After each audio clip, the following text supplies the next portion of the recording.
Yan, hello mga tropites, welcome ulit sa ating channel. So update lang po muna tayo dito sa Intramuros po muna. So babaybayin po natin etong Cabildo Street kung saan nagkaroon po ng sunog. Check natin kung kamusta na sila mga tropites. Ngayon po ay araw ng March 20, 2026. Panibagong update na naman tayo sa area po ng Intramuros naman.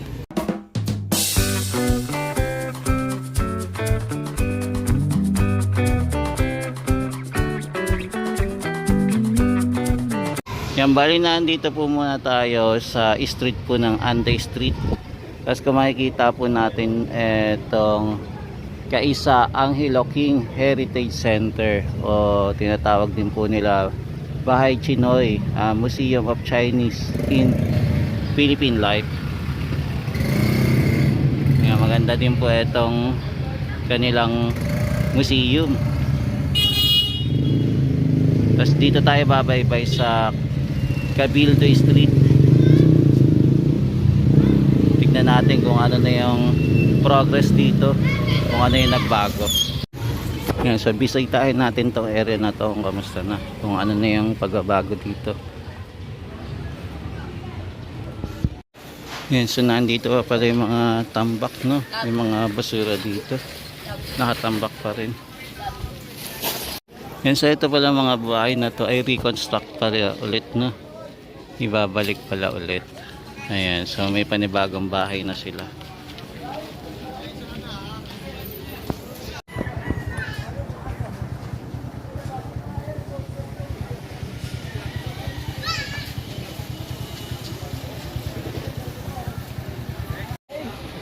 Yan, so ibabalik pala po yung mga bahay dito sa mga nasira at nasunugan po. Yan, at saka mas maganda na yung bahay nila at saka mas magiging matibay compared dati na mga kahoy-kahoy lang, no? Mas maganda na po yung bahay nila at sementado na po.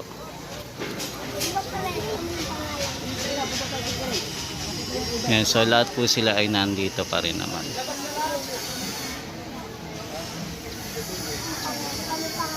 Yan, so ito po yung ano nila, pagbabalik, redevelopment sa kanilang mga bahay.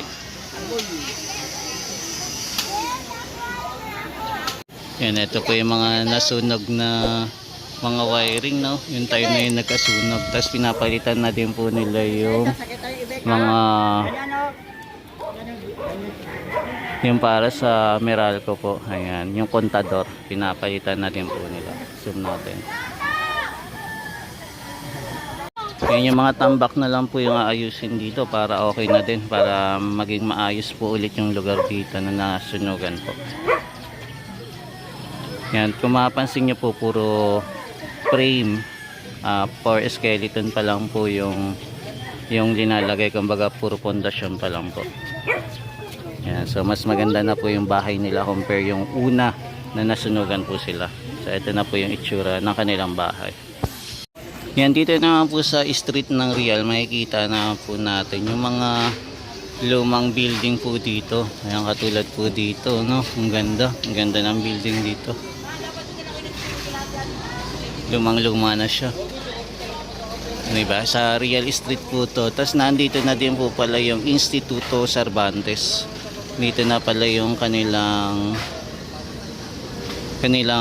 opisina. Ayan, o studio. Kasi dati pumupunta pa tayo doon sa Calao. Doon po tayo nanonood ng mga movie. Pero nandito na po sila. Ayan, so ito po yung Instituto Cervantes. Ayan, ganda din po ng kanilang gusali. Panalo din, no? Ayan, sa yung mga daan dito, mga luma pa, no? Matagal yung daanan na to. Mga matibay pa rin.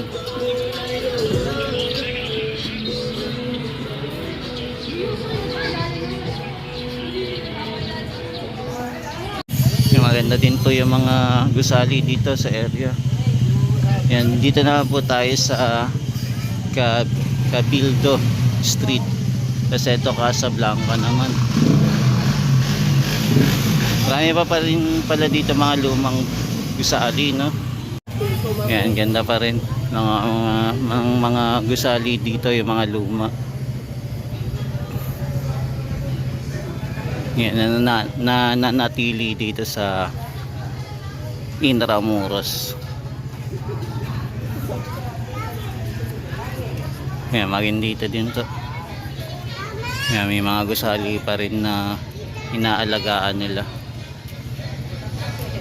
Yan, maganda sana kung lahat ng mga gusali dito na alagaan, no? Yung kumbaga kabuuan na lugar, puro ganito po yung gusali. Maganda sana tignan, mala Europe, at saka wala po itong mga poste-poste.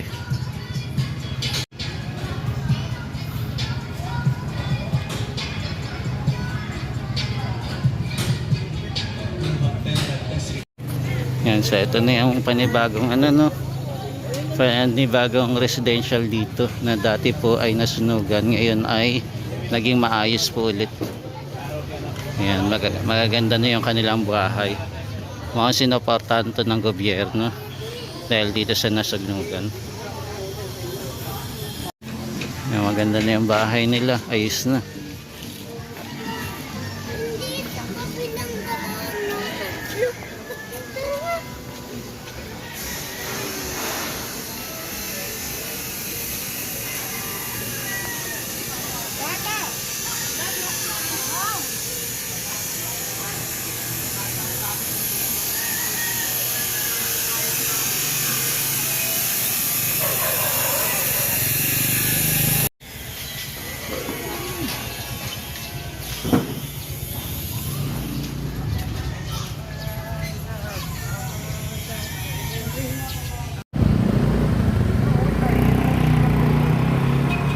Marami pa rin mga historical building na nandito na nanatili pa rin dito sa area po ng Cabildo Street na maganda pa rin at naalagaan. Yan, dito naman po sa area pa rin po ng Ande Street, makikita natin yung magandang tanawin naman po dito. Ito naman pong parking na to ay Plazuela di Santa Isabela. Yan, marami din pong nakaano muna dito, nagmumuni-muni or for the meantime nagpapahinga po muna.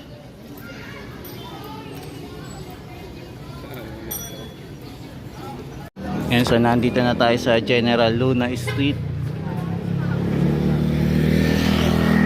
Ito naman po yung corner naman po ng Anda Street naman. Yan, tapos ito yung mga foreigner, makikita natin na mamasyal po dito sa lugar ng General Luna.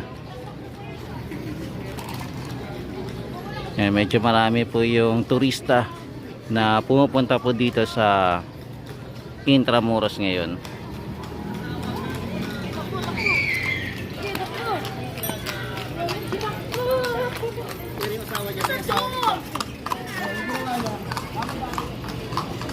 Yan, dami tong tao, no? Tapos ang dami din turista, mga foreigner na namamasyal dito sa Intramuros, mga kababayan.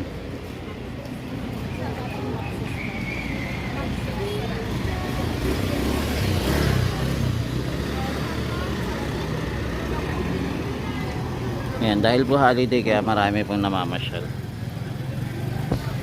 Yan, puntaan naman po natin yung magandang simbahan naman po dito, yung Manila Cathedral naman.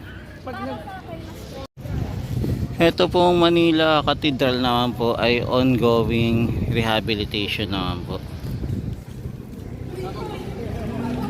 Ang ganda po ng cathedral, no? At na mukha siyang napakatibay. Ayan, dahil po walang pasok ngayon, kaya marami pong namamasyal dito po sa General Luna Street.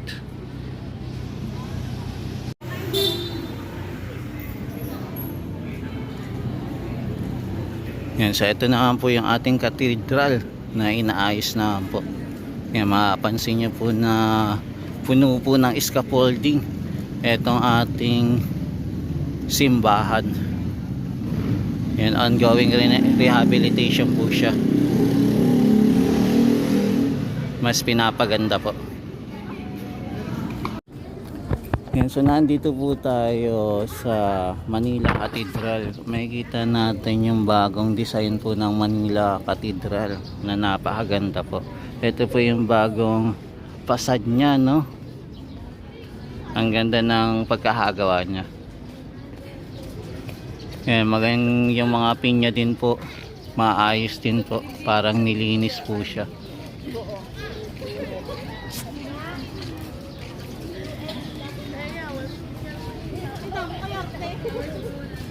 Ayan. Ayan, so ito mga guys, ang ganda ng simbahan ngayon. Ayan, so ngayon marami po nakamasyal po dito sa area po ng Intramuros, lalo na din po dito sa malapit sa Manila Cathedral. Dito po sa area po ng Plaza Roma. Ayan, tapos meron din po tayong mga kainan dito. Tapos ito mukhang meron po siyang misa, no? Ayan, marami po pumapasok dito sa loob po ng simbahan ng Manila Cathedral. Ayan, ito na po yung itsura ng Manila Cathedral pagka magagabi naman po. Ayan, meron silang bagong decoration, no? Mga tropa kids dito sa tindahan. Ayan, yung tindahan naman nila dito, simple lang, hindi katulad sa area naman po ng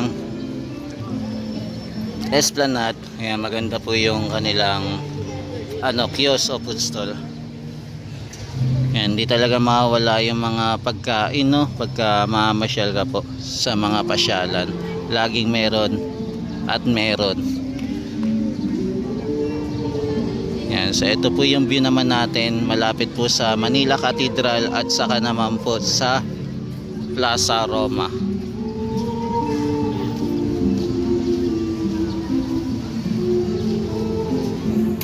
Sa mga manalangin sa pagtitipon ng hamon, ang tuluyang na pagkakasundo sa pamamagitan mo ng bayani mo at pagkatumalig-panig upang tuluyang umira ang kapayapaan. Ayan, may ganap pala dito. Yan, mukhang puno na din po yung simbahan ngayon. Tapos ito may nagbabalita po.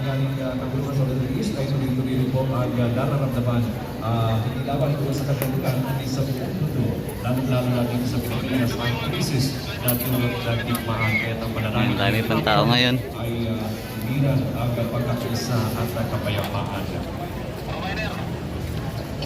Alam mo may rally mga kababayan.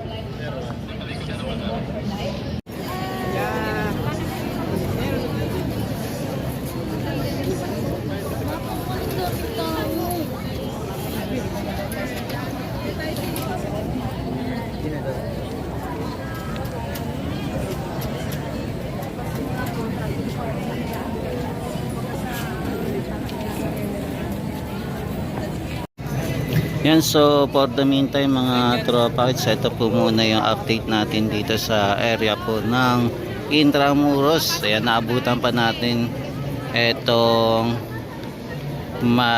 maliit na pagtitipon, no? Nagkaroon po ng rally habang papasok po sila dito sa Cathedral, mga kababayan. Good evening, brothers and sisters.